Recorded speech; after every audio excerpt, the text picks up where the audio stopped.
For this next video, there's a couple little changes. The first thing I did, you can see on line 27, well, first thing I did was put the asset code into a function, get cryptos.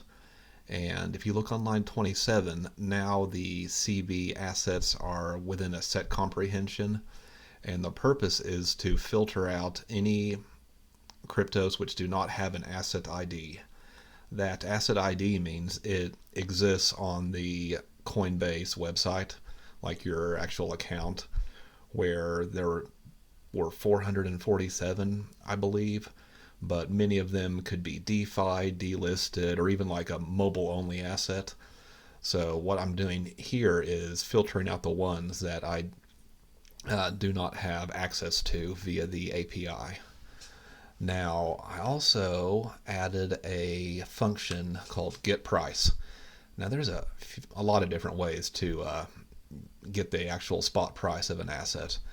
Now, I chose to go the requests route, and on line 44, you can see it just has the actual URL, because this is it's public information. You don't have to do an authenticated client for getting a spot price. That's you don't need to have credentials for that.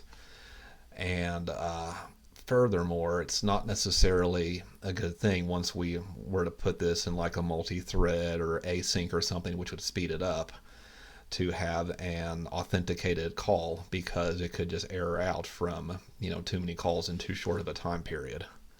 So what it's going to do is just look to make sure the actual asset name and price are available, and it will return them if they are, and else it will return the name and none. And you can look on, let's go to 67 here. So I have a dictionary for the valid ones, so that would be like the name and price, and the invalid ones will just be a set.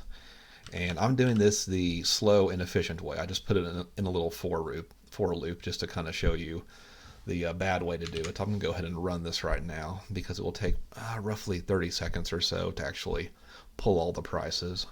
And that's actually super slow. Like, I would not want to have it take 30 seconds to pull prices, because we're going to be, presumably after we do the trades, the machine learning and whatnot, then I want real-time updates that are pretty quick.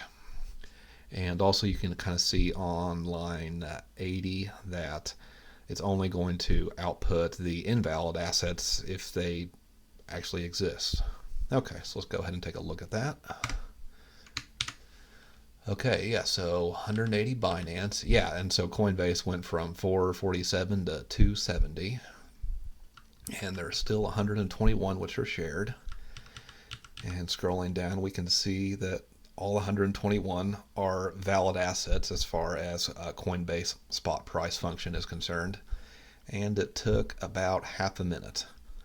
So moving forward, I'm going to try and speed up the price calls. So I just kind of wanted to show the bad way to do it before we find a more elegant way.